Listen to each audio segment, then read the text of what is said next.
Bonsoir à tous. Merci d'être là en cette belle soirée de dimanche sur la télévision togolaise.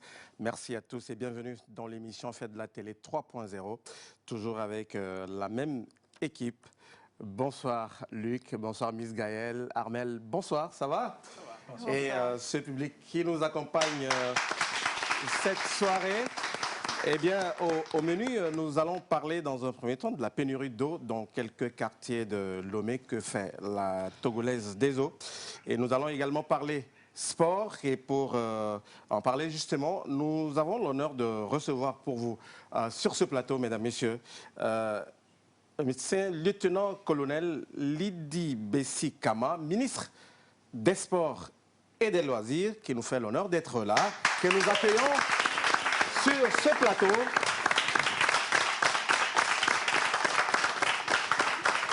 Et ça tombe bien, ça en prélude donc au 8 mars. Voilà, vous voulez réserver donc à la femme. Bonsoir Madame la Ministre. Bonsoir. Et merci d'avoir accepté notre invitation. D'accord, c'est un plaisir partagé. Très bien, on l'installe s'il vous plaît. Madame la Ministre.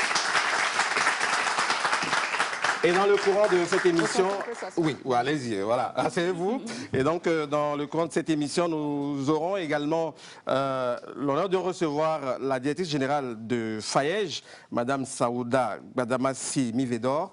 Vous restez avec nous. Il y a également le kiff et dans la dernière partie, le show live, bien réservé aux plus lovers des artistes togolais. Toto Patrick sera avec nous.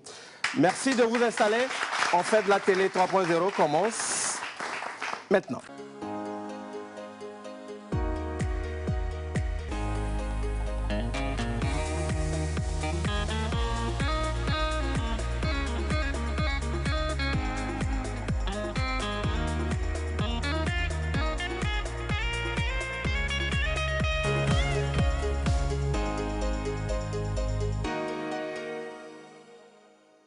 Voilà, nous revenons donc sur le plateau.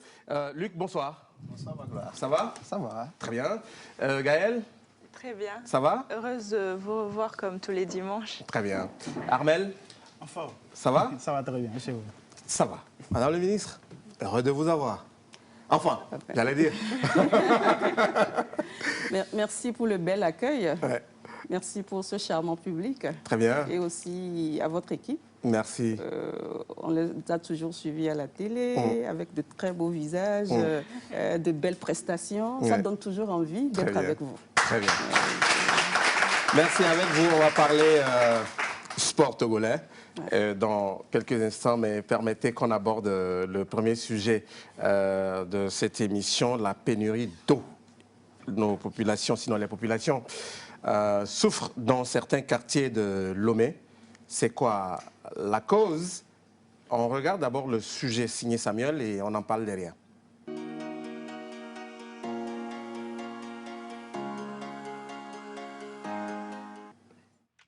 L'eau, c'est la vie, dit-on. Cette denrée vitale se fait de plus en plus rare dans certains quartiers de Lomé. La pénurie, désormais chronique dans ces zones, laisse les populations dans la désolation. Elles crient leur ras-le-bol et plaident pour un changement de situation. Le problème d'eau nous dérange vraiment dans ce quartier. Tu vas au robinet, tu vas rester dans la queue pendant 30 minutes avant d'avoir... J'ai été victime de la coupure d'eau de la T2. Ça n'a pas été du tout favorable parce que d'abord on n'était pas prévenu, c'était un truc juste comme ça, c'était dans la matinée je crois. L'eau disponible soit à compte-gouttes et à des heures tardives rend tout simplement le quotidien des populations difficile. Attendre toujours la nuit profonde pour avoir de l'eau devient une croix pénible à porter. Parfois on reste des moments sans eau, du genre dans la journée et l'eau se revient à peut-être à 9h ou bien pas même. Si tu es éveillé autour de 23h, tu peux avoir de l'eau. Tu ouvres le robinet, l'eau ne sort pas. La pénurie d'eau est un réel problème dans notre quartier. S'ils peuvent nous aider, ce serait une grande satisfaction. Nous crions au secours au chef de l'État. Que fait la T2E pour remédier à la situation? La question reste posée. En attendant, les populations appellent le gouvernement au secours. L'eau c'est la vie, dit-on. Cette situation, je ne sais pas si vous la vivez dans vos quartiers ou pas. Luc, Gaël, Armel? Il faut dire que moi, dans mon quartier, j'ai la chance de ne pas vivre cette situation. Très bien. Je crois que ça doit être l'apanage beaucoup plus des quartiers périphériques de Lomé. Je crois bien. Hein. C'est un peu triste qu'à ce jour, qu'on ait encore ce genre de situation à Lomé, parce qu'aujourd'hui, l'eau et l'électricité sont des choses dont on ne peut plus se passer. C'est vital pour la population, et pour les affaires comme pour la vie quotidienne. Donc, je crois que la TDE doit s'activer pour répondre à ces préoccupations, pour soulager ces populations. Surtout qu'il y a beaucoup de projets mis en œuvre par le gouvernement que nous suivons le plus souvent pour régler ce genre de situation, parce que les populations en souffrent énormément. Très bien. Moi, chez moi, je n'ai pas directement le problème parce que on a un forage à la maison. Mais j'ai l'impression qu'aujourd'hui, pour ne pas avoir de problème d'eau, il faut avoir un forage. Et si on n'a pas les moyens, justement, de l'avoir. Voilà, c'est ça, exactement. Et le problème, il est persistant depuis 2015 et on ne comprend pas pourquoi, depuis tout ce temps, le problème il est le même et que ça n'évolue pas. Et puis, plus encore, la TDE ne communique pas avec nous pour nous dire pourquoi ce problème-là il est existant, pour que la population togolaise, la population fasse un effort de compréhension, pour qu'on essaie de voir pourquoi, comprendre ou pas. Et puis, au-delà de ça, il n'y a pas de... On ne prévient pas la population des heures de coupure. Parce que dans le bon fonctionnement des choses, on doit prévenir les usagers, la population des heures de coupure pour que les ménages puissent prévoir la coupure et se préparer en conséquence. Ce travail-là n'est pas fait et les gens doivent maintenant veiller, attendre 1 heure, 2 heures du matin, le temps que l'eau sorte, parce que c'est habituellement à ces heures-là que l'eau sort, pour faire un petit approvisionnement. Voilà, c'est ça. Et c'est un problème qu'on ne peut pas aujourd'hui avoir ce problème-là et ne pas savoir pourquoi ce problème il existe. On a l'impression que la TDE aujourd'hui, enfin, ils s'en foutent. On a l'impression que c'est pas important pour eux de communiquer avec nous, de nous dire pourquoi, et puis de prévenir les gens, justement. L'eau ne sort pas, mais à la fin du mois, les factures arrivent. Bon, Magola, je dirais que c'est quand c'est les consommateurs qui trouvent une solution à la pénurie d'eau, c'est qu'il y a un grand problème. Ce problème persiste depuis les années 2000, je pense. Parce que c'est vrai que Lomé est en train de s'agrandir. Aujourd'hui, on parle du Grand Lomé. Et comme Luc le disait, les quartiers périphériques, il n'y a pas d'installation de la TD du tout. Et dans moi, dans mon quartier, personnellement, il n'y a aucune installation. C'est lequel? Tout le monde... c'est dans le quartier après quand GP, quand GP. Bon, d'accord. Pour ceux qui connaissent bien Lomé. L'Egbacito, toute la zone là, tout le monde est obligé d'avoir un forage. Et si on n'a pas les moyens de s'offrir un forage... Donc c'est un parcours de combattant chaque matin. Voilà. Ben, en d'autres termes, je pourrais juste préciser que, comme Gaël l'a dit, c'est un problème de communication en premier. Il faut que la TDE puisse dire, bon, c'est vrai que Lomé s'agrandit, la population est en train de s'augmenter, la population togolaise. Donc, quelle solution adéquate il faut trouver? Je pense que récemment, le gouvernement a commencé un projet de forage, mais c'est beaucoup plus à l'intérieur, dans les zones rurales. Mais à Lomé, le citoyen togolais ne doit pas normalement se casser la tête pour avoir de l'eau. On peut se priver d'électricité, quoi, une journée peut-être. Même pas. Même pas. Bon, allez. Même pas. Madame le ministre, bon, je ne vais pas vous poser la question de cette fois. Je sais que vous ne manquez pas d'eau chez vous. Le sort de votre robinet tout le temps. Mais il y a quand même certains concitoyens qui se plaignent. Et on ne parle pas de coupure, L'eau sort une seule fois dans la journée et souvent c'est à des heures tardives. Donc il faut veiller, il faut guetter. Et justement, le moment où les premières gouttes commencent par tomber pour faire un petit stock. On dépose le seau Ah oui. là-bas. Quand ça commence par couler, vous entendez le bruit, vous coulez. Comment vous trouvez cette situation? Je compatis en tant que citoyenne, en tant qu'être humain, je compatis. Et je voudrais dire que l'État, le rôle de l'État est d'être à l'écoute de sa population et d'y apporter des solutions. Et je crois qu'en ayant touché du doigt ce problème, les services compétents affectés sur cette thématique vont se lever et apporter des solutions adéquates dans un temps record. Mais en écoutant, en suivant un peu la présentation, moi, ça m'amène à réagir, à réfléchir sur deux problématiques. D'abord, le réchauffement climatique.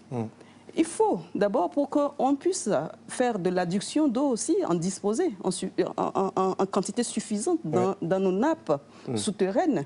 Donc ça nous interpelle aussi de savoir que ceux qui disposent donc de cette denrée, qui est une denrée vitale, doivent également en prendre soin.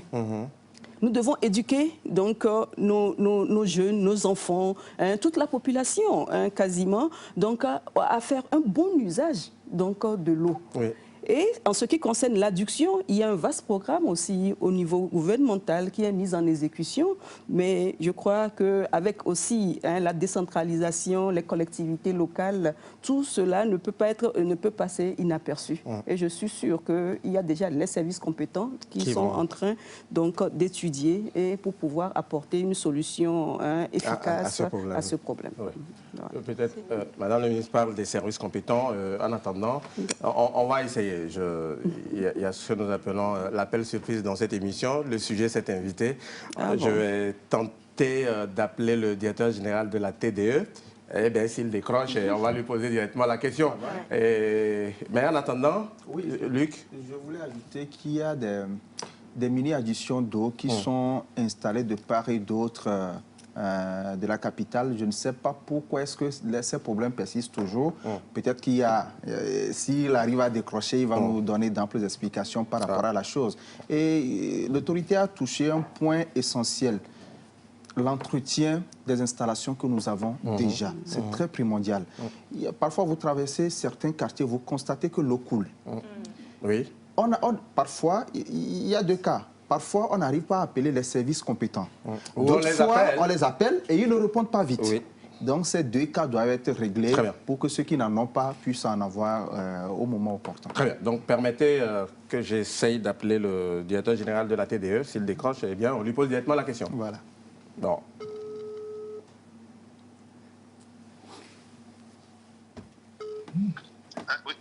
Heureusement. Bonsoir, monsieur Bati Yawanke. Wake. Vous êtes le directeur général de la TDE. Oui, bonsoir. Bonsoir, monsieur. Comment vous allez? Nous allons bien, par la grâce de Dieu. Super. Magloire Nyanya, nous sommes en émission.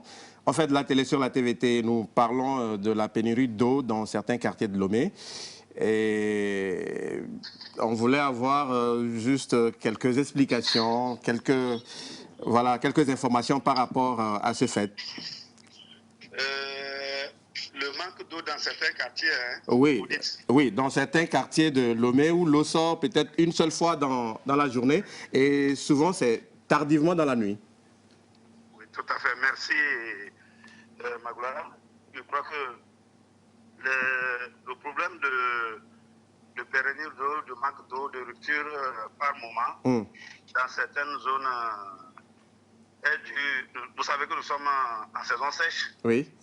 Et que la demande est plus forte que l'offre. Le niveau de la production aujourd'hui n'atteint pas la demande en attente. C'est ce qui nous a amené même à négocier dans le cadre du PAPV, le programme d'appui aux populations vulnérables, la réalisation d'un mini-AEP, surtout au niveau de Lomé. Donc vous avez vu les ouvrages qui ont été érigés au niveau de Agoya Djouba, pour appuyer la production. Il y a le château de Baie qui a été réhabilité et pour renforcer la production d'eau. Ce château qui, depuis les troubles sociopolitiques des années 90, n'était plus en service. On a dû le réhabiliter, le mettre en service et réaliser aussi un forage à gros débit au niveau de Konakwe, Bouka, pour pouvoir renforcer la production. Bon, donc, ce sont des mesures que nous déployons pour renforcer la production. En clair, vous êtes, vous êtes conscient de la chose. Le niveau de production aujourd'hui n'atteint pas la demande en attente, où nous avons besoin d'un minimum de 120 000 mètres cubes jour à Lomé. Au jour d'aujourd'hui, nous tournons autour de 63 000 mètres cubes. Donc, il y a un complément à apporter. Donc, ça fait qu'en saison sèche, comme la demande est aussi plus forte, tout le monde a besoin d'eau, il n'y a pas de pluie. Ça fait que lorsqu'on produit, ceux qui sont en amont prennent, et en période de pointe, ceux qui sont en altitude ne sont pas desservis. D'où, c'est lorsque ceux qui sont en amont, dont la demande n'est plus forte, ça permet à ce que ceux qui sont en altitude, que la pression augmente et que ceux qui sont en altitude puissent en avoir. Donc voilà, c'est les problèmes que nous rencontrons. Mais qu'on fait, nous sommes sur le qui-vive pour pouvoir renforcer la production pour que tout le monde soit desservi en cette denrée potable. Sauf que ça n'empêche pas que ces citoyens reçoivent les factures toujours au même taux. Hein? Oui, le problème de facture, quand nous communiquons, disons ceux qui savent qu'ils n'ont pas du tout d'eau peuvent se rendre dans nos agences et déclarer qu'ils n'ont pas du tout d'eau. Parce que là où ça gêne un peu, on ne sait pas qui reçoit un peu et qui ne reçoit pas du tout. Maintenant, c'est à l'abonné de se rendre vers l'agence et de dire que voilà, je n'ai pas du tout d'eau. Mais nous savons que si l'abonné est à la garde, il peut toujours avoir de l'eau courant la journée. Surtout dans la nuit profonde, au moment où tout le monde n'est plus en train de puiser. Nous conseillons nos abonnés quand même de disposer des réservoirs de stockage. Ce que bon nombre ne font pas. Très bien. Et si vous avez un réservoir de stockage, un polytank ou bien une citerne d'eau que vous avez réalisé, cela vous permet au moment où ceux qui sont en amont ne sont plus en train de la demande à baisser du moins, que la personne arrive chez vous et que vous fassiez un stock. Que vous puissiez stocker pour pouvoir disposer de l'eau. Très bien. Voilà. Oui, mais je ne sais pas si je répondais à votre question. Oui, vous avez parfaitement bien répondu à notre question. Mais l'autre souci, au même moment où on se plaint de manque d'eau, il y a ce qu'on appelle du gaspillage. Dans certains quartiers, quand il y a des fuites d'eau, et on fait appel à vos services techniques, ça traîne. Souvent, ça prend même des semaines pour réagir. Merci. Je crois que c'est un problème pour lequel nous sommes sur le qui-vive pour résoudre.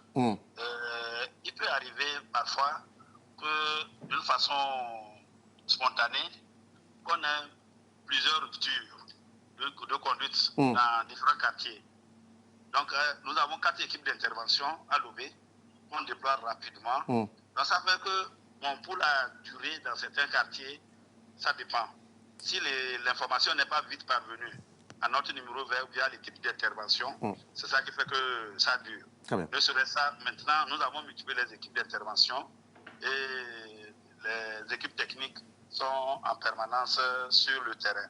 Aussi, ce que je voulais énumérer, c'est que les fuites apparentes que nous voyons, c'est que c'était des fuites non apparentes. C'est-à-dire? Comme nos canalisations sont enterrées, la fuite commence progressivement et c'est là où, lorsque la pression devient forte à ce niveau, que la fuite devient apparente. Donc, parfois, ça peut commencer, vous allez voir que c'est le sol qui est légèrement mouillé. Voilà, c'est au moment où la pression devient plus forte que ça lâche et l'eau jaillit et qu'on se rend compte qu'il y a une fuite à cet endroit. Donc, il peut arriver que plusieurs points comme ça surviennent spontanément. Donc les équipes, le temps de programmer pour arriver, parfois ça prend un peu du temps. Okay. Mais comme je le dis, si les équipes sont informées, je crois que la réaction est spontanée ces derniers moments. Nous avons multiplié les équipes de telle sorte qu'il n'y a plus vraiment de perte. Parce que lorsqu'il y a fuite, c'est la TDE qui perd. Très bien.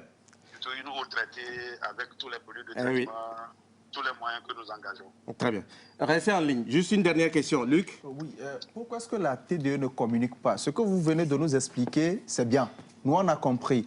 Mais si on n'avait pas évoqué le sujet, le citoyen lambda togolais ne saurait pas qu'il y a tous ces problèmes ou il y a tous ces aspects qu'il est censé comprendre ou connaître. Pourquoi est-ce que la TDE est quasiment aux abonnés absents en matière de communication? Monsieur le DG? Oui, je vous remercie. Je crois que, comme vous venez de le dire, effectivement, en temps, on était absent en matière de communication. Mais ces derniers temps, vous êtes revenu depuis 2020. Vous êtes de retour.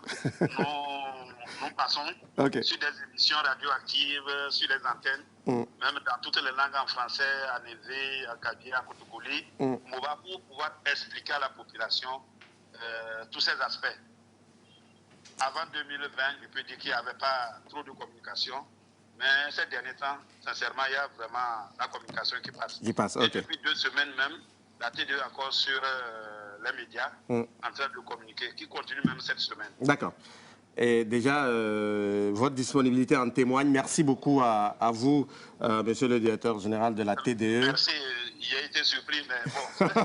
Oui, mais vous avez été surpris, mais vous avez bien répondu, en tout cas, à nos questions. Merci à vous, monsieur Bati Yawanké Wake. Je rappelle, vous êtes le directeur général de la Togolaise des eaux. Merci pour votre disponibilité. Merci, voilà. Merci beaucoup. Voilà.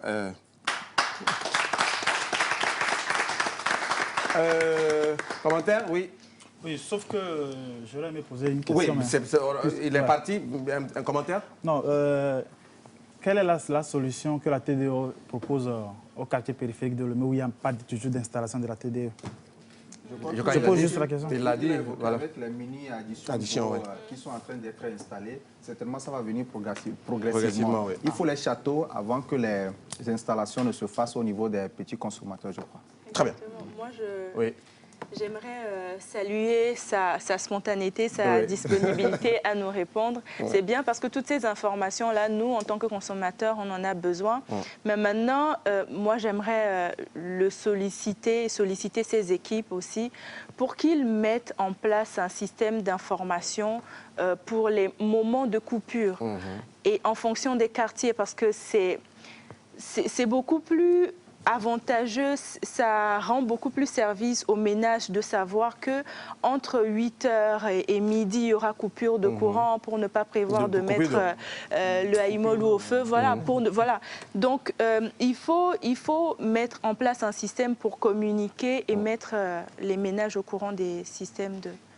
Merci beaucoup. On va s'arrêter là. Je crois qu'on a eu l'autorité en charge de cette structure qui nous a donné donc des explications, on s'en tient donc à ces explications. On va passer donc à un autre sujet, ce sera le kiff de la semaine. Qu'est-ce qui a retenu l'attention de Miss Gaëlle? On revient.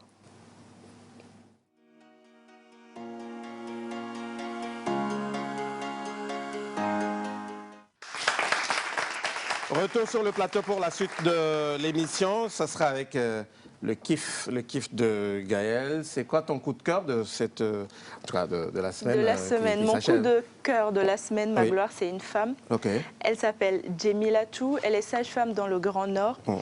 Et son histoire a retenu mon attention parce qu'elle est la seule sage-femme de la maternité de Gando, à 600 km de la ville.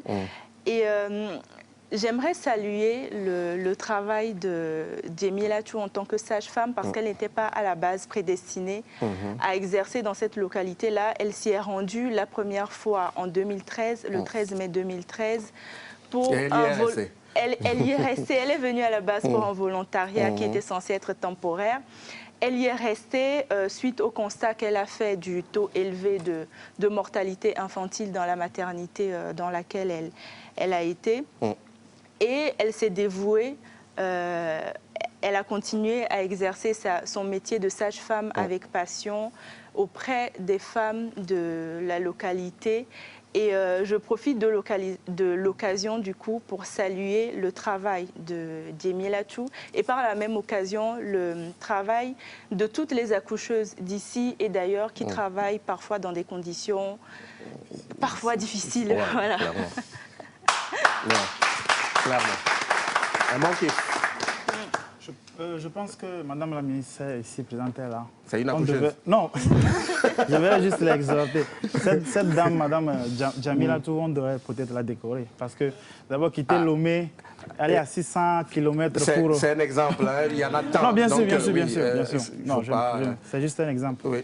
Mais quitter Lomé, aller à 600 km de la capitale pour exercer dans des conditions difficiles, c'est vraiment pas facile. Et elle a beaucoup à féliciter, à encourager. Je crois que c'est un cas qui permet de mettre la lumière sur toutes les volontaires et tous les volontaires du pays. Ils sont nombreux, ces volontaires, à exercer de partout dans le pays pour rendre service à nos populations. Un banc pour eux. Madame, par rapport à cette dame, il n'y a pas que cette dame seule, hein, il y en a plein qui aident à donner la vie et on sait dans quelles conditions.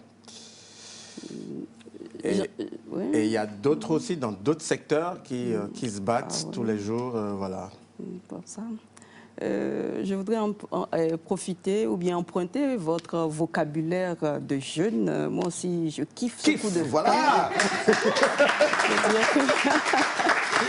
Simplement que Madame Djemila est un très bel exemple de citoyenne engagée. Tout ce qu'on est appelé à faire comme profession dans la vie, nous devons le faire avec passion. Très bien. Avec amour, mettre l'humanisme au centre de tout ce que nous faisons. Et c'est ce qu'elle a démontré. Elle est allée, dans un premier temps, juste en tant que volontaire.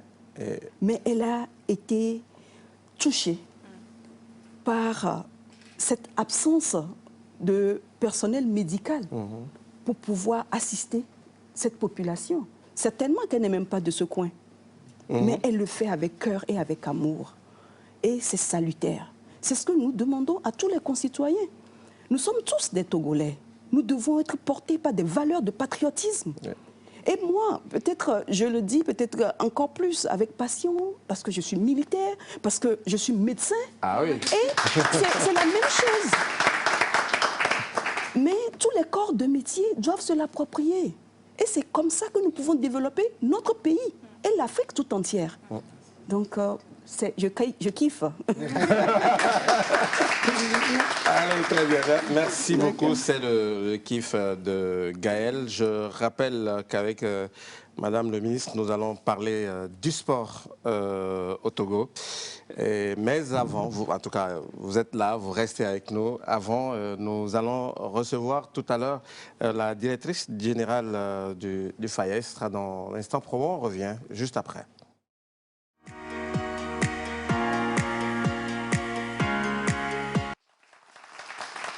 Voilà, merci. Après le kiff de Gaël, on va dire merci à Armel, que nous allons retrouver dimanche prochain. Merci beaucoup à toi, Armel. Et bonne suite de la soirée du dimanche, on va dire. Et derrière, on va accueillir Madame la directrice générale du FAEJ.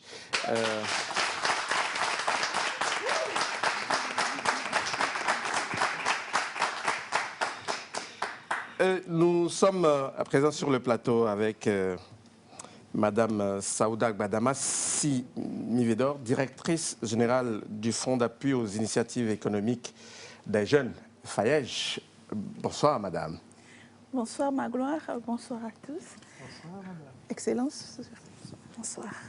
Vous allez bien? Bonsoir, oui. Bien, merci. Oui. Super. Ah oui, ça se voit. Allez, merci d'avoir accepté notre invitation. Et on va aborder quelques questions avec vous. D'abord, on a appris que vers la fin de l'année 2021, vous avez effectué une tournée, je veux dire votre ministère, le ministère du Développement à la base, une tournée dans les savanes. Vous êtes allé chercher quoi? Les pintades? J'aime bien votre question. Vous savez très bien que notre département ministériel a l'intitulé suivant, Ministère du Développement à la base. C'est très important, de la jeunesse et de l'emploi des jeunes. Donc c'est tout naturellement que nous nous déplacions vers les populations à la base, dans la savane, pour non seulement aller nous assurer de l'effectivité de nos interventions et aussi d'échanger avec nos cibles bénéficiaires. Pour nous, c'est un exercice que je qualifierais de routine. Voilà, puisque la base se trouve justement dans les régions, dans les communautés, pas dans les bureaux. Ah oui, ça, je suis parfaitement d'accord. Et il y a quelques jours, pour ne pas dire quelques semaines, vous avez tenu une revue annuelle de vos actions. Je vais parler toujours du ministère du Développement à la base, donc de vos actions réalisées au cours de l'année 2021. Il était important aussi cet exercice? C'est aussi, je dirais, l'identité professionnelle du ministère du Développement à la base. Pour nous, nous planifions, nous exécutons et ensuite, il est de bon ton de présenter nos résultats. Et c'est planifier, exécuter, rédition ou rendre compte. C'est le triptyque sur lequel nous travaillons depuis plusieurs années. Donc pour nous, excusez-moi de me répéter une fois encore, ce n'est que routine. Très bien.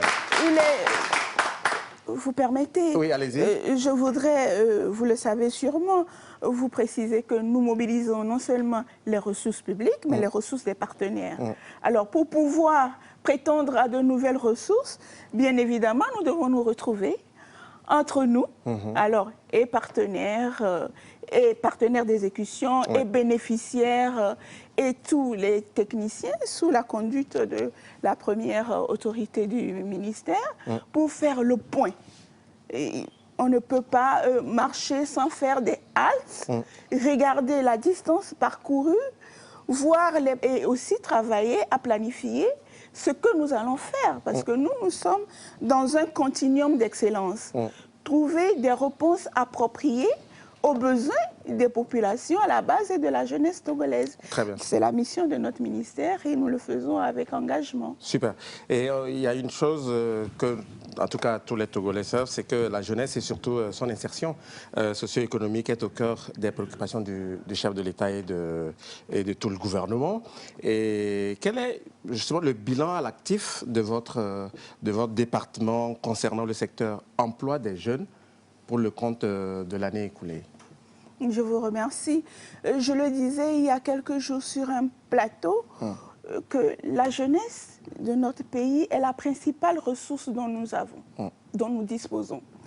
Elle est engagée, elle est éduquée, elle est pleine de talent et ne demande qu'à être encadrée pour vraiment faire exprimer son potentiel. Naturellement, pour les plus hautes autorités de notre pays, cette ressource chère est au cœur de la politique engagée et de toutes les actions du gouvernement de notre pays. Et nous avons le privilège de servir cette cible-là, la jeunesse togolaise. Et donc, comment nous le faisons? À travers le renforcement de l'employabilité. Vous avez parlé de Djamila tout à l'heure en parlant de volontaires. C'est un produit du ministère du Développement à la base. Puisque le volontariat fait partie justement de nos chantiers phares.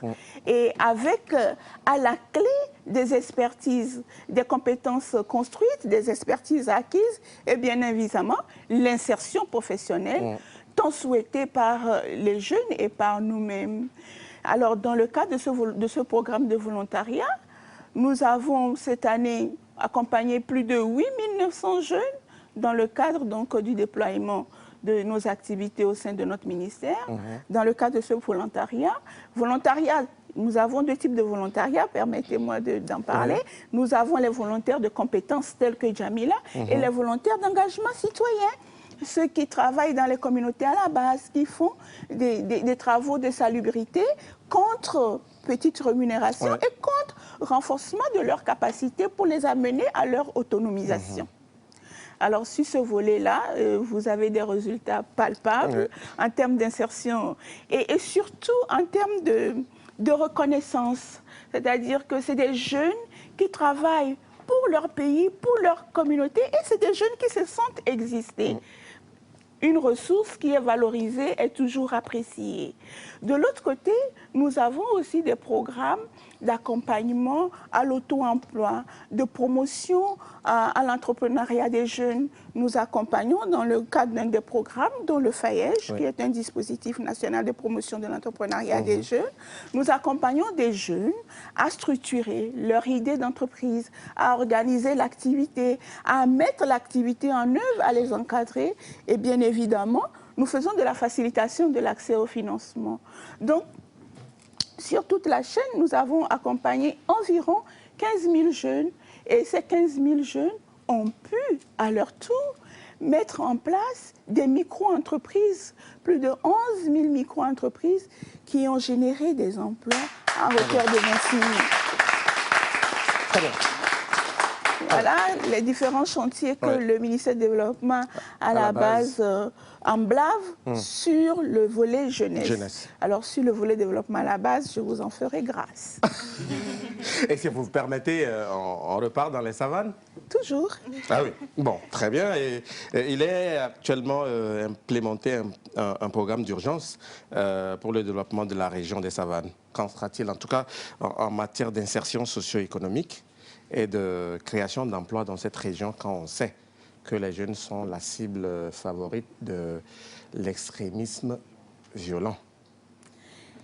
Magloire, vous savez, le leitmotiv des autorités de notre pays, c'est ne laisser personne sur le côté. C'est la cohésion sociale, c'est l'inclusion, c'est la capacitation des populations à la base.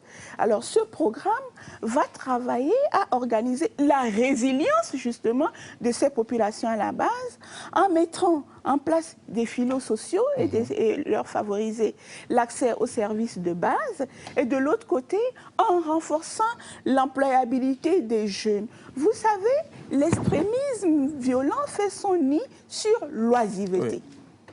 Alors, à partir de ce moment, travailler sur des programmes de renforcement d'employabilité, de structuration de coopératives, de mettre les jeunes ensemble, pour travailler ensemble, créer de la valeur chez eux, créer de la valeur économique, créer de la valeur sociale au sein de leur communauté, permet à ces jeunes-là de ne pas s'adonner à la drogue, à l'alcool, ou qui peuvent donc amener justement à des comportements extrémistes et violents. Dans notre pays, nous chérissons une valeur chère au Togo, la paix. La paix.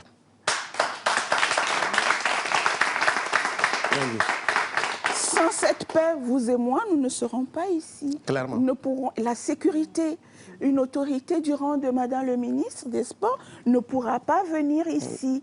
Donc, cette paix chère n'a pas de prix pour les autorités.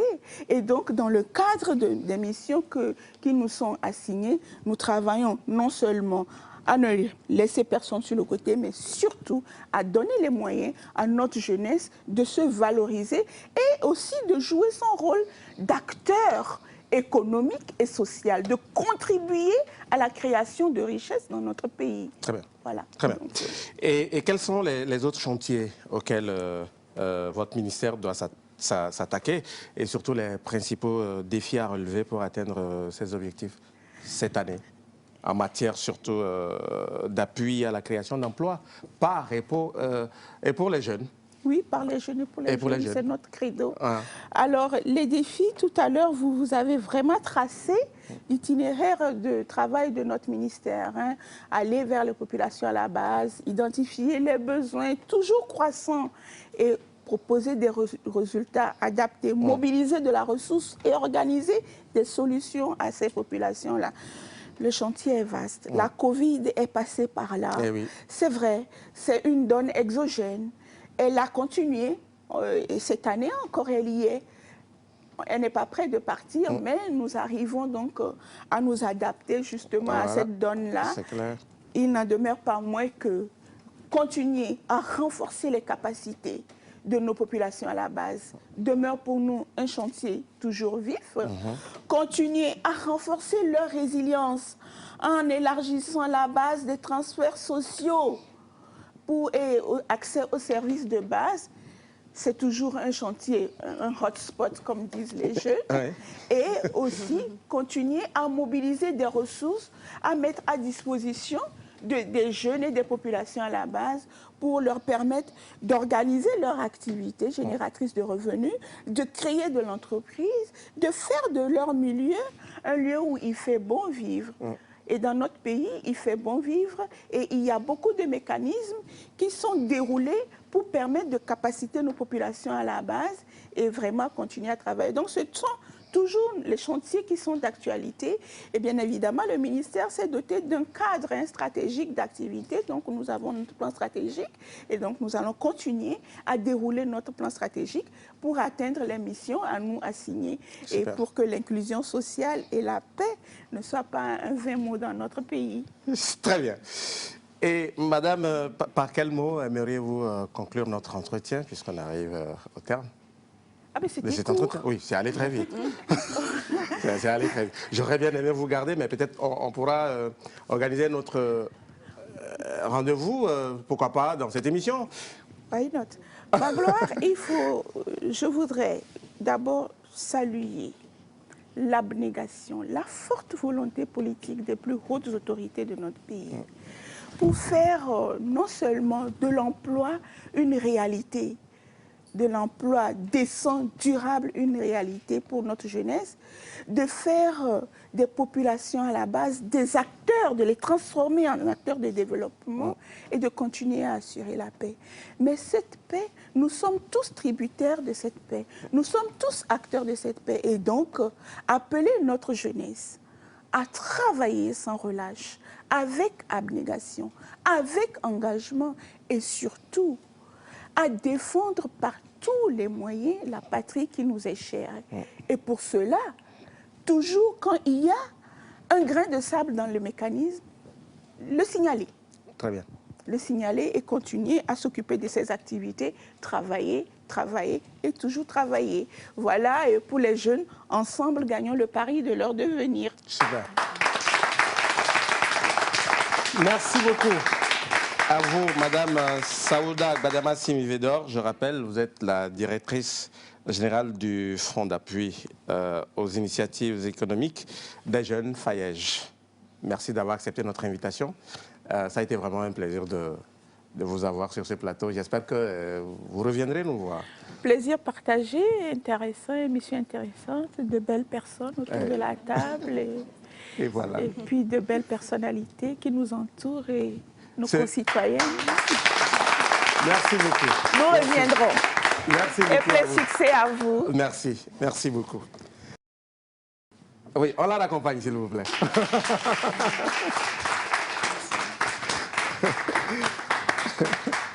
Pour la suite de l'émission, après la directrice générale du Fayège, on reçoit sur le plateau Madame Maouleda Jo Balé. Elle est la directrice exécutive de eShop Togo.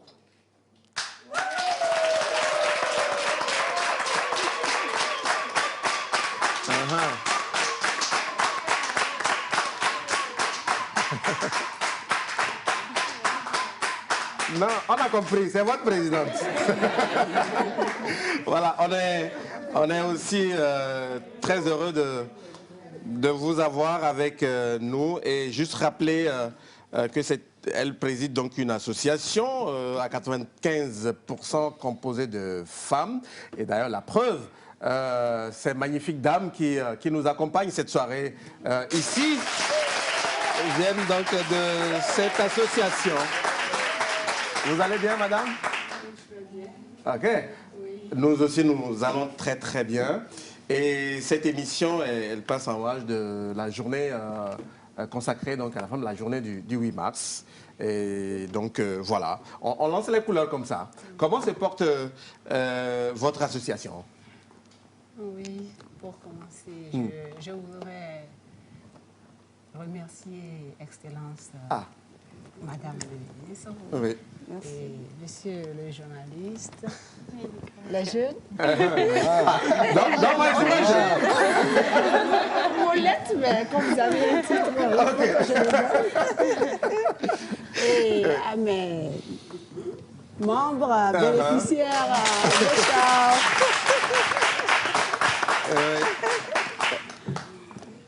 Oui, comme vous l'aviez dit, nous sommes une association féminine et qui était composée uniquement de femmes. Depuis un certain temps, nous avons commencé par le genrer un peu. Ouais, normal.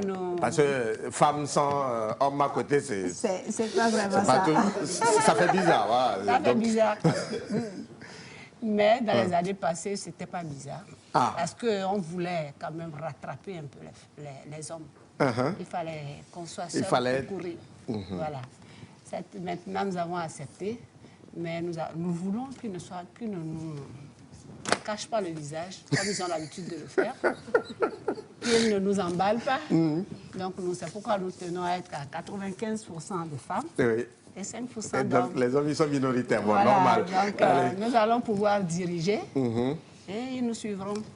Et là, ensemble, ils vont nous donner des conseils de derrière. Voilà. Mais nous serons devant. Sinon, la preuve, aujourd'hui, les femmes, elles dirigent bien. On a une femme Premier ministre, une femme présidente de l'Assemblée nationale et une preuve vivante sur ce plateau, Madame le ministre des Sports. Et voilà, donc il y a beaucoup d'exemples. Et juste rappeler que votre association fait déjà 32 ans d'existence, puisqu'elle a été créée en 1990. Voilà. Et voilà. Quelles sont les activités justement que vous menez au sein de votre association? Depuis 1990, il y a eu cette initiative d'aider les femmes défavorisées à sortir de leur ornière. Suite à quelques difficultés des jeunes de la rue, parce que les jeunes se retrouvaient dans la rue par manque de moyens. Et après plusieurs évaluations, est née l'idée d'encadrer les femmes. Et surtout les femmes qui veulent faire quelque chose pour sortir de la pauvreté. Et à partir de là, nous avons fait l'idée de mettre en place une association qui s'appelle Échoppe Togo. Échange pour l'organisation et la promotion des petits entrepreneurs. Donc, la cible, c'est les femmes défavorisées et les hommes. Mais au fil des jours, nous avions aménuisé les hommes parce qu'à un moment donné, on a constaté que quand la situation marche auprès de la femme, ça profite directement aux enfants. Clairement. Et on ne retrouvait plus... Les enfants étaient mieux encadrés. Et comme c'était un programme de jeunes de la rue qui nous a amenés vers là, ça nous a permis de récupérer les enfants de la rue. Donc l'organisation est vieille de 32 ans. Parce qu'à côté de cette institution et de cette ONG, est née une grosse microfinance qui est composée de femmes. Donc, il y a l'aspect ONG qui s'occupe directement de ces personnes, qui est composée d'assistance sociale, qui doit travailler auprès de ces femmes avant de les amener vers un crédit sans garantie, sans épargne préalable. Et là, avec un petit fonds, elles peuvent commencer l'activité et le service social suit la femme. Très bien.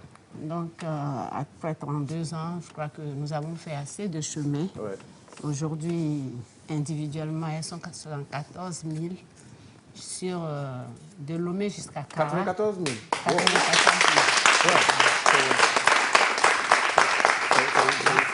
C'est une grande association, oui. Donc, c'est de Lomé jusqu'à Kara. On n'a pas encore franchi Kara. Donc, il y a la région des Savanes. Il y a la région des Savanes et consorts, mais pour le moment, on n'y pense pas trop parce qu'il y a beaucoup d'associations déjà dans les Savanes. Il y a beaucoup d'associations. Donc, nous avons pris toute la région de la Kara en descendant. Très bien. Et nous y sommes sérieusement. Donc, nous sommes partenaires aussi du FNFI, donc ce qui permet de travailler avec les femmes à la base. Très bien. Voilà. Très bien. L'égalité aujourd'hui pour un avenir durable, c'est le thème retenu cette année pour célébrer la journée du 8 mars. À ESHOP, qu'est-ce qui sera fait? Oui, chaque année, ESHOP fait une manifestation, c'est-à-dire que nous faisons d'abord le bilan de l'année. L'année passée, nous avons parlé beaucoup de l'égalité. Nous avons fait plein de sensibilisations pour amener et les hommes et les femmes à comprendre de quoi nous parlons. Oui. Et ça a été un truc mondial qui a quand même fait du show au Togo. Cette année, ce thème est revenu sur l'égalité aujourd'hui pour un avenir durable. Et donc, il y aura, là, les manifestations auront lieu, mais souvent, nous gardons la journée du 8 mars pour les officiels, c'est-à-dire l'État togolais et toutes ces manifestations. Et après ça, à partir du 9, les femmes reprennent le relais avec des thèmes différents qu'elles auront choisis pour amener les femmes vers l'égalité.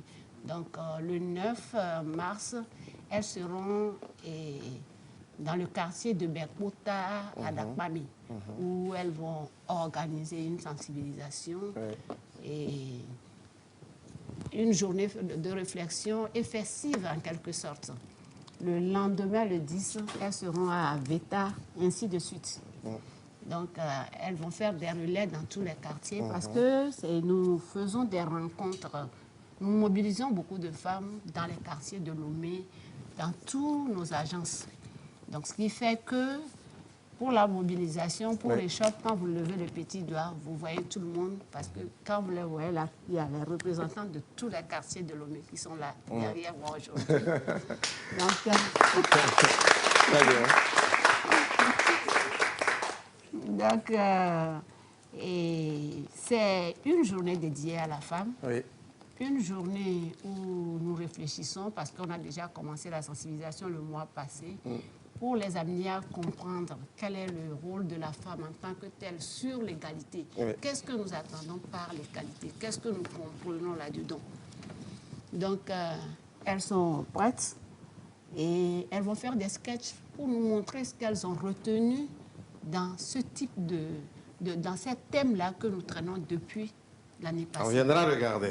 Voilà. Vous serez avec nous. On viendra regarder. Merci beaucoup à vous, Madame, je rappelle, vous appelez Madame Maoulé Dadjo et vous êtes la directrice exécutive de ESHOP Togo. Merci d'être passé dans cette émission. Bonne fête à vous et à tous les autres, à toutes les femmes, voilà. Non, disons à tous les hommes, puisqu'il y a aussi des... les hommes aussi. Nous parlons de l'égalité. Oui. Donc, en plus d'être la directrice exécutive des shops, je suis la présidente du WILDAF Togo, oui, voilà. Qui est une grosse association d'associations. Peut-être qu'une autre fois, on vous invitera. Associations. Oui, pour parler de WILDAF, pourquoi pas. Voilà. Merci beaucoup. Merci, je vous remercie. Voilà. Et derrière elle, Toto Patrick va s'installer. Et il va s'installer, on va parler sport avec madame. Et puis après, on va basculer sur le second plateau pour le show live. Mais avant, Toto Patrick.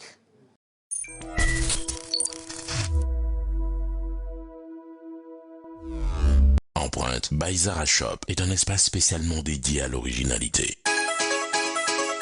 Tout pour l'habillement, des chemises aux costumes, passant par les chaussures et tous les accessoires de mode, le tout de marque Zara, toutes tendances confondues, hommes, femmes et enfants. By Zara Shop vous accueille dans son cadre réservé uniquement aux habits pour hommes. Vous y trouverez des costumes vestes complets et en demi-saison de marque Del Papo, des chemises café coton et vous n'aurez que l'embarras de choix. Nous mettons à votre disposition des chaussures de différentes marques avec des finitions exceptionnelles, accompagnées de leurs accessoires pour ceux qui veulent de la haute couture. Tout ceci est disponible et à prix imbattable grâce à la marque BCBG Max Azria. Le glamour s'offre à vous, s'exprime avec force et puissance. Zara Lomé, l'empreinte de la différence.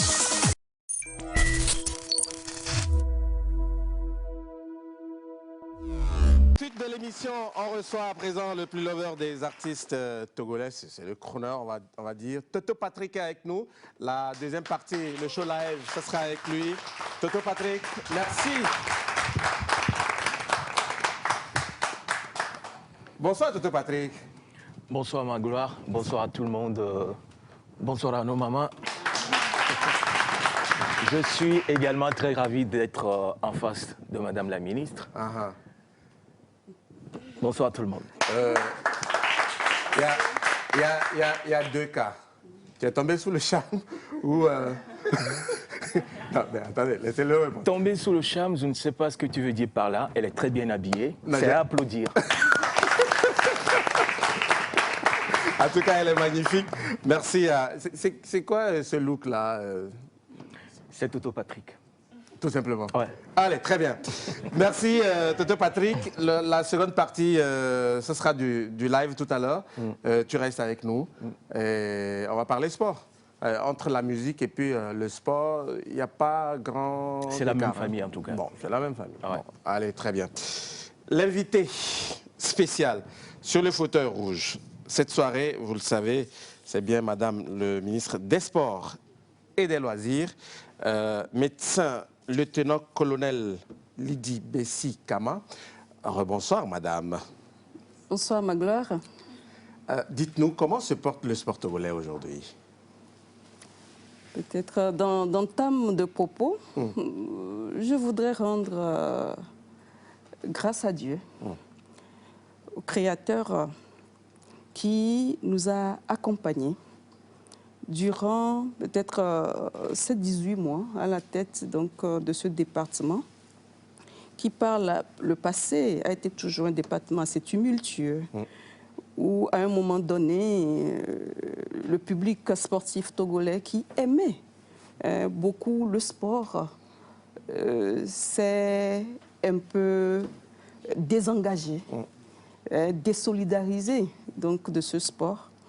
Et grâce à Dieu, nous avons pu, peut-être avant la fin même de l'année dernière, commencer par avoir quelques petits résultats. C'est déjà un début. Et cette année, nous avons eu une consécration avec cette qualification historique de notre équipe féminine de football qui a été qualifiée pour prendre part donc, à la CAN Maroc 2022.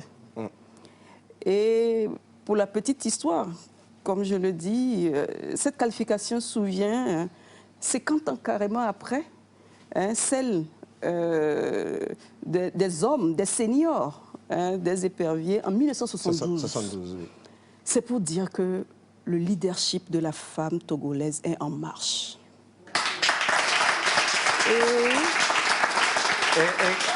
Et comme il n'y a pas de hasard dans la vie, cette qualification arrive sous la conduite d'une dame au ministère des Sports.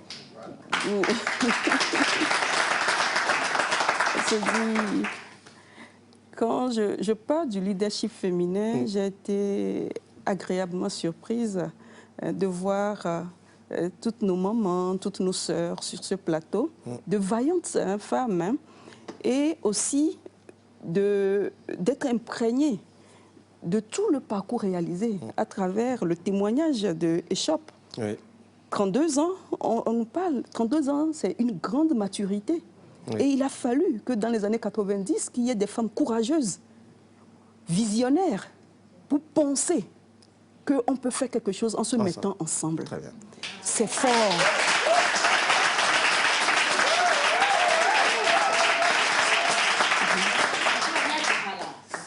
C'est fort et c'est noble. Donc, je voudrais saisir donc l'opportunité de cette émission pour saluer le travail effectué par la coach des éperviers, Madame Tomeiti Kayi, qui également, comme toutes nos mamans, s'est accrochée à son rêve. Au moment où nous avions encore donc, des barrières, où la femme sportive n'était pas bien perçue par la population. Et elle a choisi de s'affirmer dans le football. Et elle n'a pas baissé les bras, malgré les obstacles qu'elle a rencontrés.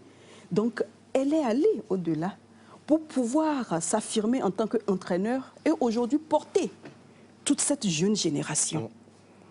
Et saluer aussi l'obéissance dont ont fait preuve nos filles éperviers. Oui. La discipline, la détermination. Et je me souviens encore, les moments où j'ai eu à échanger avec elles, j'ai évoqué l'histoire de notre pays qui faisait référence aux Nana Benz. Oui. Ces braves femmes qui ont porté l'économie togolaise à un moment donné de l'histoire. Malgré le fait qu'elles n'étaient pas instruites, mais elles ont marqué leur temps. Et on était cité en exemple un peu partout. Elles se sont nourries de toutes ces valeurs. Et c'est ça qui les a propulsées pour pouvoir arriver donc, à décrocher le Graal pour le Maroc 2022. Super. Il y a quelques jours, madame, le gouvernement a allégé un peu les mesures de lutte contre la Covid-19. Ouais. Et aujourd'hui, tous les sports sont autorisés, on va dire, à reprendre. C'est un soulagement? Ah oui, tout à fait, c'est un soulagement parce qu'aujourd'hui, d'abord, en parlant du sport, on parle de passion, mais on parle aussi des avantages liés au sport. On parle du bien-être, on parle de la santé et on parle aussi de l'industrie qu'il y a tout autour du sport. Donc, ça avait impacté aussi la suspension des activités physiques et sportives, aussi avait impacté l'économie nationale pour ceux qui vivaient donc, de ce secteur d'activité. Donc, aujourd'hui, c'est vraiment un grand soulagement. Et tout ceci est à l'actif aussi des citoyens, des sportifs eux-mêmes qui ont été disciplinés, qui ont suivi donc, les règles édictées par le gouvernement togolais pour que nous puissions sortir donc, de cette crise qui ne présageait pas un lendemain meilleur parce que c'était la première fois, le monde entier était arrêté avec cette pandémie. Et ça a été vraiment une réussite. Et je profite aussi pour pouvoir, pour les saluer et pour leur dire aussi merci pour leur sens d'écoute, leur civisme qui nous a conduits à alléger ces mesures barrières pour une reprise effective des activités physiques et sportives, mais aussi culturelles. Oui. C'est pourquoi je dis, je salue la présence de Patrick. Oui, le docteur de l'amour. Hein? Donc, qui fait du bien aux femmes. Donc, voilà ce que je peux dire. Luc, oui, docteur de l'amour. Oui, c'est clair. Luc. L'autorité nous tend la perche. Moi, j'aimerais savoir à quand la professionnalisation du championnat togolais. Football, c'est bien ça? sûr. Okay. Quand vous parlez du championnat, donc vous faites au football. Oui. Oui, la professionnalisation aujourd'hui s'impose à nous. Déjà, ça relève du ministère ou de la fédération parce que... le ministère a pour mission donc, de contrôler le mouvement sportif. Très bien. Les fédérations sont délégataires du pouvoir du ministère. Très bien. Maintenant, le ministère doit mettre en place les politiques, les grands axes et amener maintenant les fédérations à l'épouser, à épouser la vision pour un meilleur devenir de cette discipline. Donc c'est un travail qui doit être fait en synergie pour le bien donc, des pratiquants donc, de ce sport, de cette discipline. La professionnalisation, il a dit, à la faveur donc, de la Covid-19, nous avons procédé à la relecture de la loi pour rendre cette loi plus attractive, pour rendre cette loi plus présente avec les nouveaux défis qui s'offrent donc au sport togolais. Et c'est ce qui a été fait. Et cette loi nous impose la professionnalisation.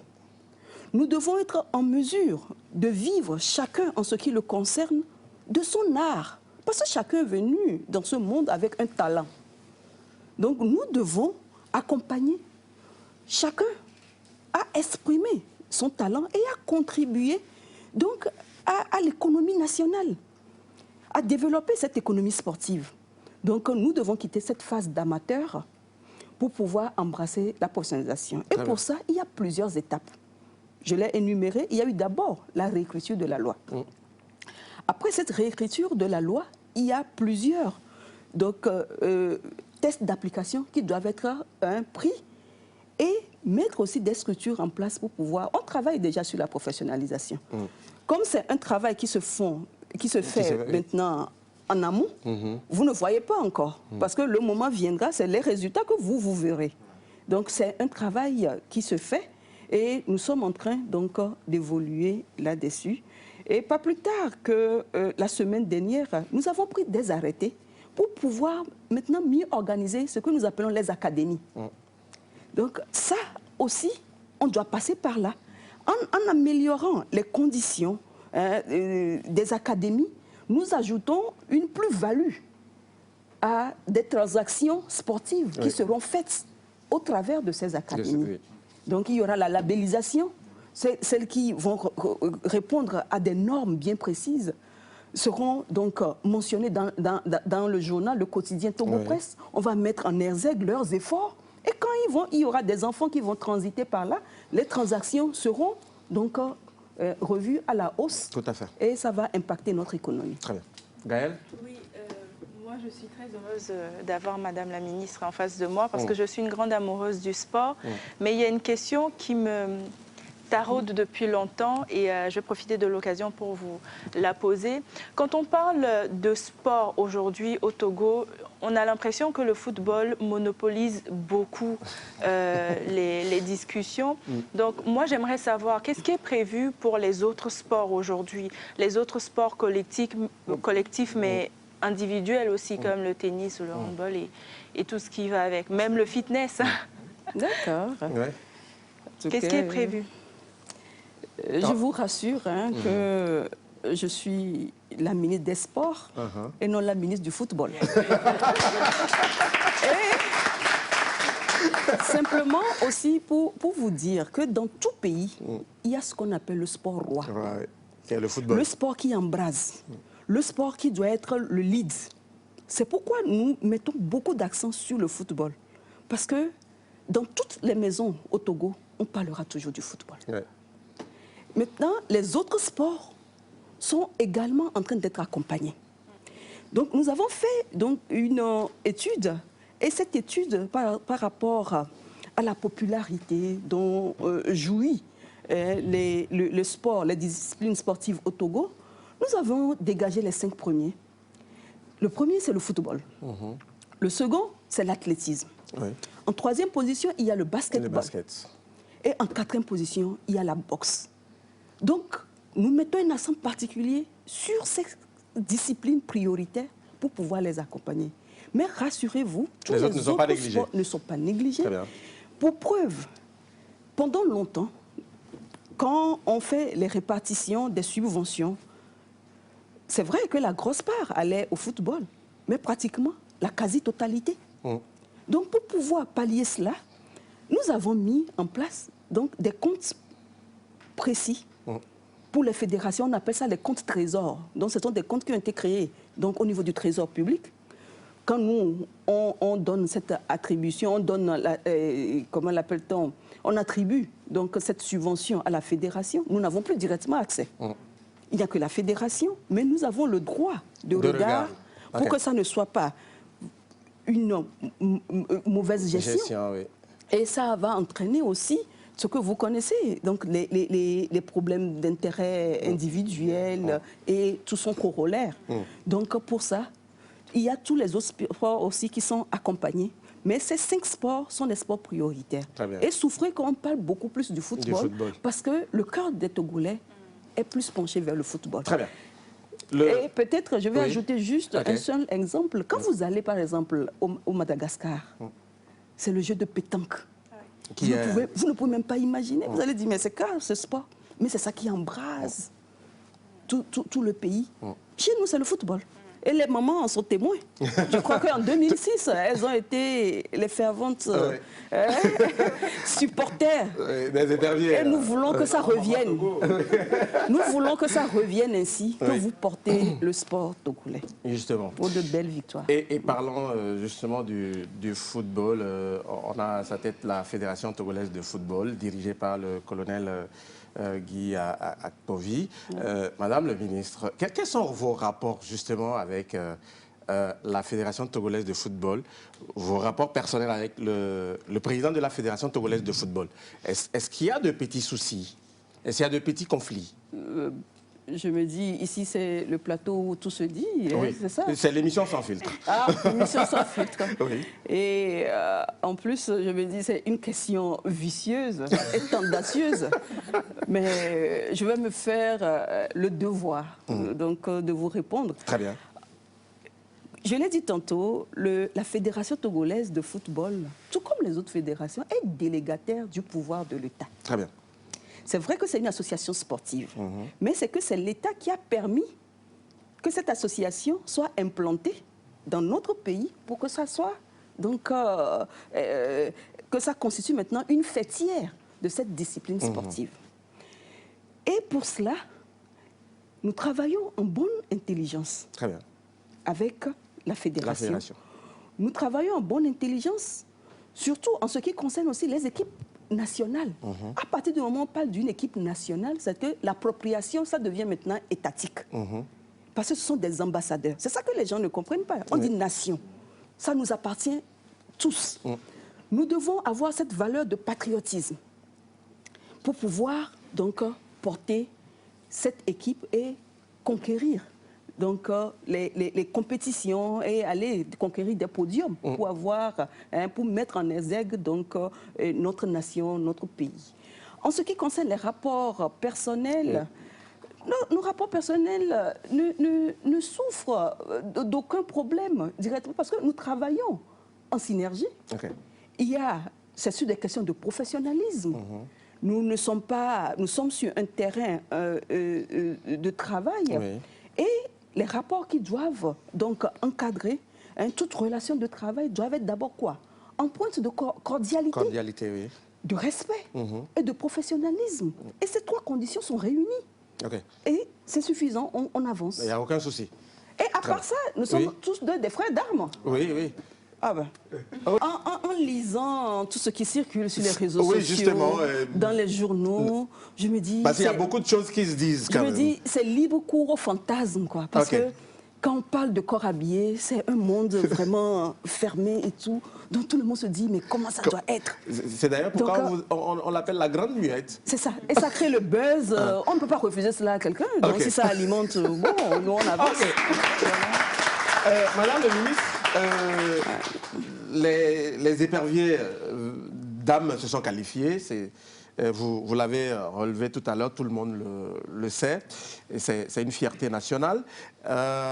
Les éperviers hommes, voilà, vont reprendre le chemin des stades bientôt.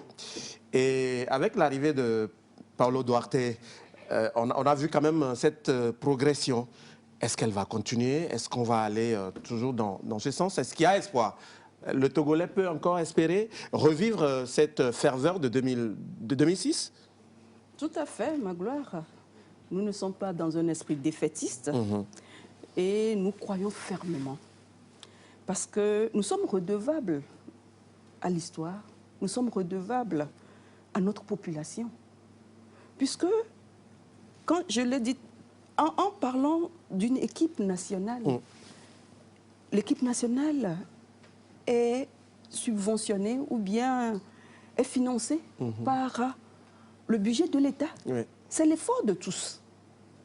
Donc, à travers cela, l'investissement qui est fait, il faut forcément qu'il y ait des résultats. Et M. Paulo Duarte, aujourd'hui, fait un travail formidable. Quand je le dis formidable, parce que c'est une personne très humble, empreinte d'humanisme, passionnée et qui veut des résultats. Et pour ça, il est arrivé à créer une famille autour de lui, à intégrer tous les autres acteurs. Il écoute beaucoup. Il ne se met pas au-dessus pour dire « je connais ». Il se met au niveau et humblement, il écrit, il fait ses analyses, il consulte, il voit. Je salue le travail qu'il fait. Et nous l'accompagnons là-dessus. Je voudrais saluer également son assistant, Narcisse Yamego, et également l'entraîneur adjoint, qui est en même temps l'entraîneur principal de l'équipe A' des éperviers, Jonas Komlan. Parce qu'il y a une synergie, il y a une accalmie, il y a une complémentarité qui s'est fait également ressentir au moment où les éperviers dames préparaient donc les derniers matchs. Tous se sont mobilisés pour soutenir. C'était beau, c'est merveilleux. C'est ce que nous voulons. Et pour ça, le staff, tout son staff, nous les encourageons à continuer dans cette voie et profiter aussi pour saluer le travail remarquable que la FTF aussi fait à leur côté, les facilitations. Et aussi le ministère des Sports et des Loisirs. Tous ces acteurs mis ensemble, je pense que nous ne devons pas perdre espoir. Et le public sportif aussi joue un très grand rôle. Aujourd'hui, on voit qu'il y a ce désamour qui s'était fait ressentir des années passées est en train de partir pour laisser place maintenant à une union sacrée. Et nous voulons encourager cela. Très bien. Ça sera la dernière, Madame le ministre. La bonne pratique du sport ou du football, c'est aussi les infrastructures. Le Togo n'en a quasiment pas, à part le stade de Kégué. Et voilà. Et surtout quand on va à l'intérieur, c'est carrément autre chose. Est-ce que vous y pensez?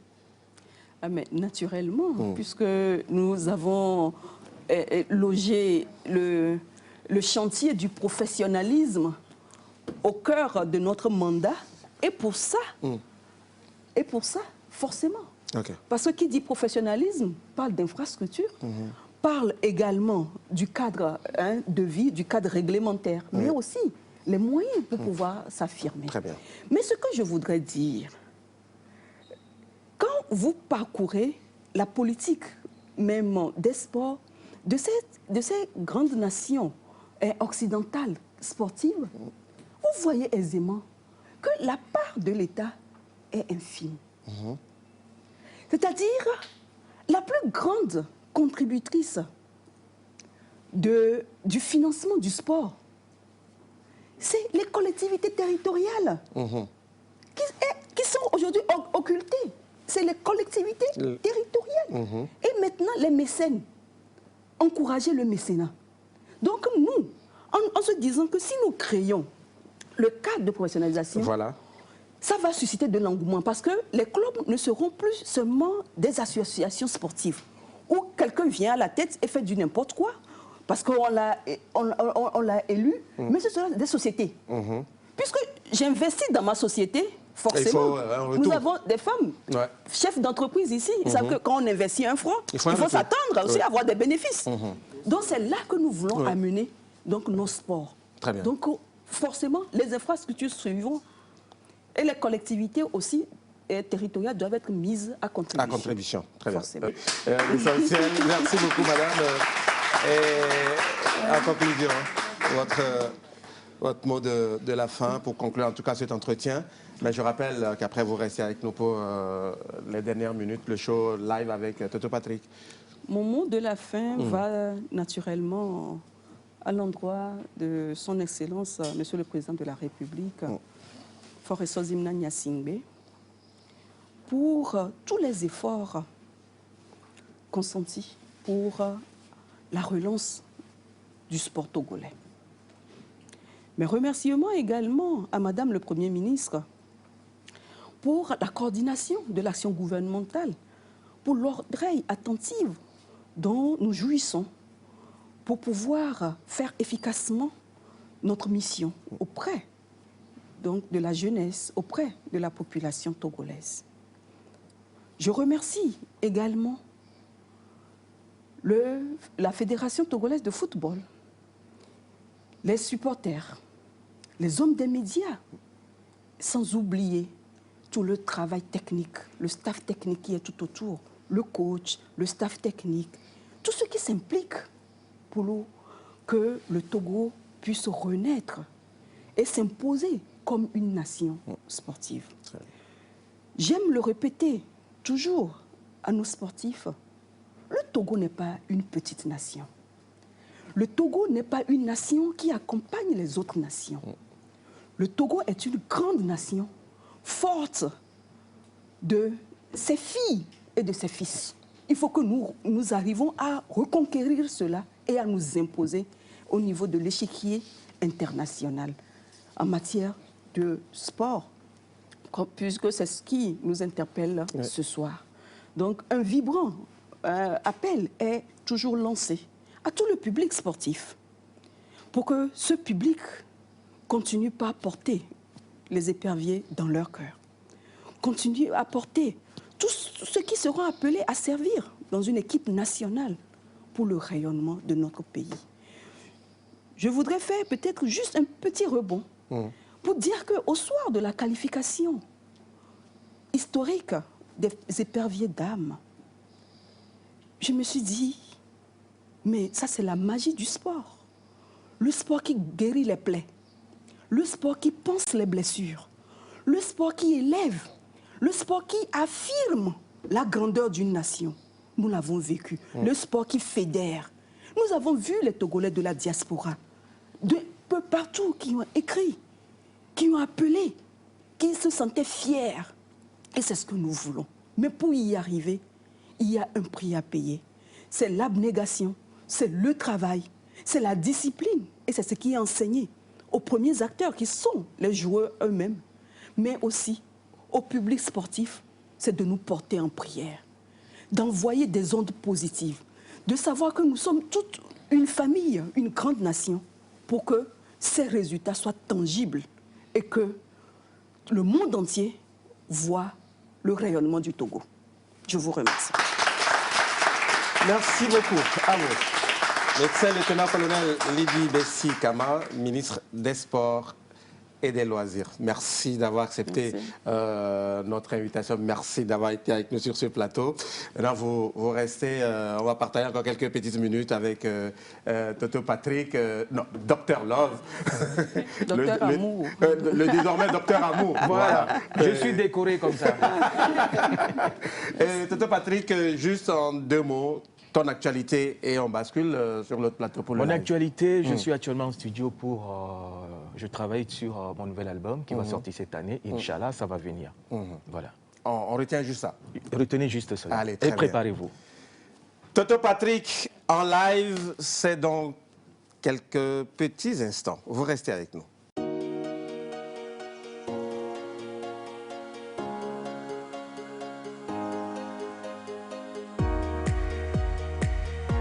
Voilà, à présent, on va basculer sur le second plateau avec Docteur Amour, Toto Patrick, pour le live. Toto Patrick.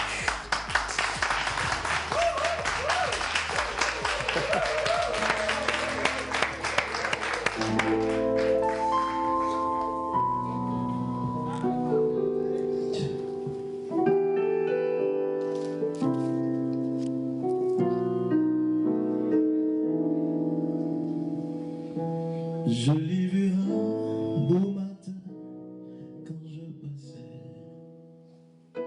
C'est la première fois que je la vois. Elle était assise toute seule dans le jardin. Oh, je suis allé m'asseoir à côté d'elle. Coup de foudre. Coup de foudre, coup de foudre, ouais. Tout doucement, je demandai son nom. Elle m'a répondu, adieu, yébésité,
Merci.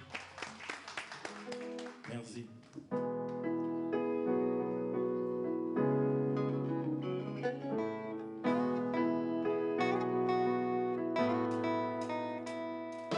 Le passé est une tâche indélébile que personne ne